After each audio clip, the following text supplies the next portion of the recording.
이상인 자폐 첫째 아들 괴롭히는 둘째, 형 때리는 셋째, 오은영 결국 오열. 배우 이상인 부부의 첫째 아들이 자폐 스펙트럼인 것으로 진단받은 가운데 둘째는 첫째를 집요하게 괴롭혔고 셋째까지 다짜고짜 첫째를 무차별 공격하는 충격적인 양상이 벌어졌습니다.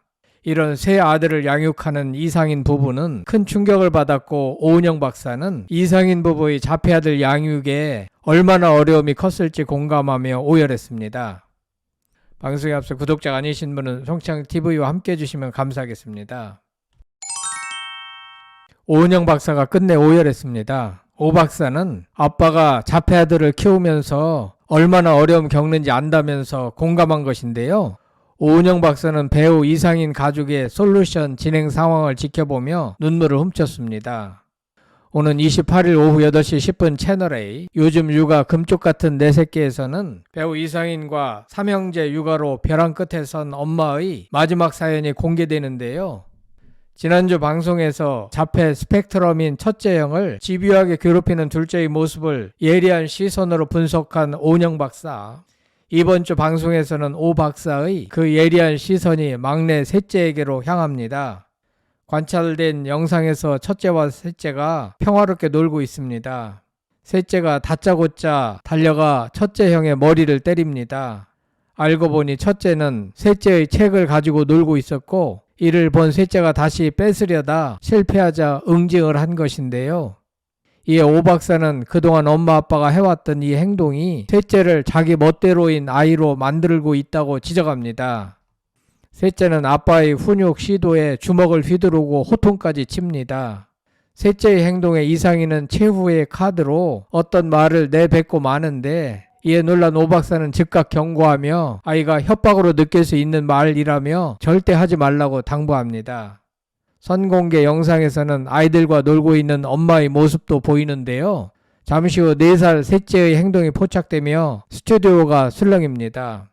엄마와 즐거운 시간을 보내던 셋째가 갑자기 웃으면서 엄마의 눈을 찔러버린 것.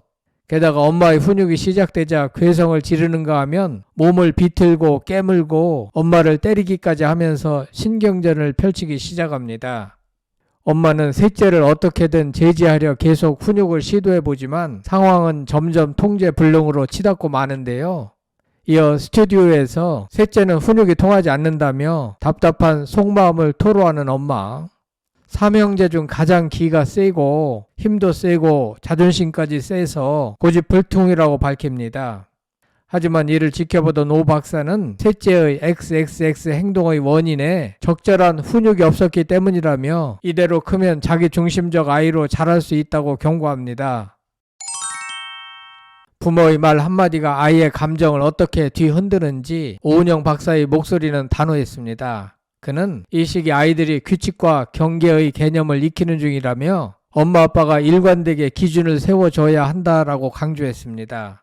솔루션 공개의 날 형제 간의 서열을 바로잡고 규칙을 하나씩 세우기 위해 엄마 아빠가 변화를 시도합니다. 관찰된 영상에서 둘째가 엄마를 위협하는 모습을 보여 잠깐 긴장감이 감도는 듯 했지만 솔루션이 진행되면서 스튜디오는 점점 눈물바다가 됐다고 하는데요. 특히 오은영 박사는 눈물 난다 하더니 자폐 스펙트럼 아이들이 얼마나 많은 어려움을 겪는지 잘 안다고 공감하며 눈물을 훔칩니다. 이상인 부부가 오 박사의 가르침대로 삼형제 훈육을 성공적으로 마무리할 수 있을지 28일 금요일 오후 8시 10분 채널A 금쪽 같은 내 새끼에서 확인할 수 있습니다. 그런가 하면 이상인 부부의 경우처럼 최근 자폐아가 과거에 비하여 많이 늘어나는 추세이기 때문에 자식 교육에 어려움을 겪는 부모가 늘고 있습니다. 자폐 스펙트럼 장애 유병률은 지난 10년간 급격히 증가했는데요. 30년 전에는 소아 자폐 유병률이 1만 명당 1명에 불과했으나 최근에는 50명당 1명꼴로 부쩍 늘었습니다. 보건복지부의 실태조사에 의하면 2018년 23.4만 명에서 2021년 25.2만 명으로 약 1.8만 명 증가하여 지속적인 증가 추세를 보이고 있습니다. 자폐 스펙트럼 환자가 생기는 이유는 아직까지 정확히 밝혀지지 않았으나 과학자들은 유전적, 환경적 요인도 영향을 미치고 있는 것으로 보고 있습니다. 자폐증을 판별하기 위한 혈액검사나 뇌 스캔 방법은 아직 없으며 임상의의 관찰만으로 자폐증을 진단할 수 있습니다. 오은영 박사는 이 분야의 전문가이므로 이상인 부부의 3형제 아들 중에서 첫째는 자폐 스펙트럼으로 확실하게 진단 내렸고 둘째는 의학적으로 자폐는 아니다라고 말했으며 셋째의 경우에도 의학적인 자폐는 아닌 것으로 진단을 내릴 것 같습니다. 안타깝게도 현대의학 기준으로는 완치 판정은커녕 각종 치료법이나 행동교정을 동원해도 자폐성 장애가 완화될 뿐 완치된 사례는 전무합니다. 자폐 완치는 겉으로 보기에 행동학적 교정을 뜻하나 자폐 스펙트럼 자체는 나이가 들면서 약해질지언정 완전히 사라지지 않기 때문에 완치 사례는 존재하지 않습니다. 행동 교정이 이루어진 자폐성 장애인은 뇌가 정상화된 것이 아닌 그저 반사회적인 기질을 감추고 정상인인 것처럼 연기하는 것 뿐입니다. 그러므로 자폐의 행동 교정의 목적은 완치가 아니라 완화가 정확한 표현입니다. 자폐아를 자녀로 가진 분들은 그만큼 양육하기가 어렵다는 의미이기도 합니다. 다만 자폐 스펙트럼을 가진 천재 변호사 우영우라는 드라마가 방영된 이후 인식이 많이 좋아진 것 같습니다. 그럼에도 불구하고 자폐 스펙트럼을 가진 인구가 늘어나고 있으며 획기적인 치료법이 개발되지 않은 게 현실입니다. 한편 이상인 배우는 1971년 4월 20일생 53세이며 그의 배우자 김현정은 11년 연하인 1982년생입니다. 이상인은 고려대학교 경영대학을 졸업하였고 현재는 배우 겸 사업가로 활동하고 있습니다.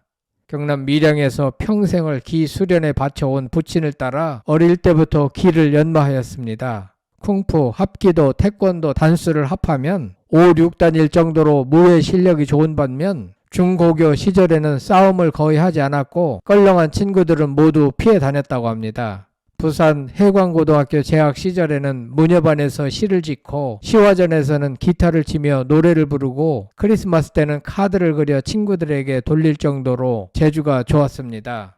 고교 내신이 2등급일 만큼 공부를 잘해 고려대학교 경영학과에 입학했습니다.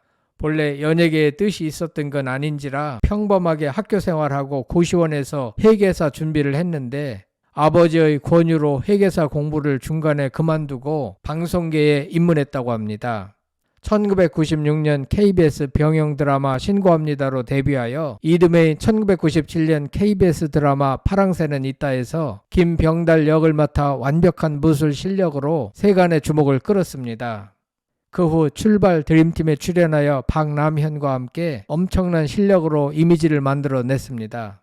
서바이벌 멀리뛰기에서 박남현의 5m 40cm를 넘어선 5m 55cm의 기록을 가지고 있습니다.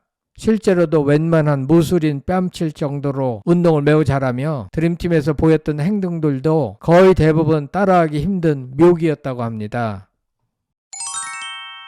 아내 김현정은 중고등학교 도덕교사로 알려졌는데요.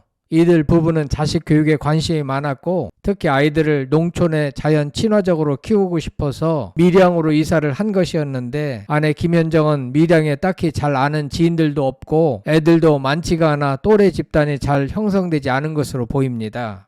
그러다 보니 아내는 우울감에 빠져 어려움을 겪었고 더구나 남편 이상희는 사업관계로 주말에만 밀양 집에 왔기 때문에 아내 혼자 3형제를 양육하는 데 큰 어려움을 겪었습니다. 사정이 이러하니 3형제 양육에 어려움이 많았고 결국 오은영 박사의 진단을 받고자 해당 프로그램에 출연했습니다. 지금부터라도 오 박사의 정확한 코치를 잘 따라한다면 3형제가 잘 성장하지 않을까 생각합니다. 이상인 부부의 가족을 응원합니다. 여러분들 생각은 어떠신지 궁금합니다. 끝까지 시청해주셔서 대단히 감사합니다. 구독, 좋아요, 댓글은 사랑입니다. 성창힐 TV였습니다.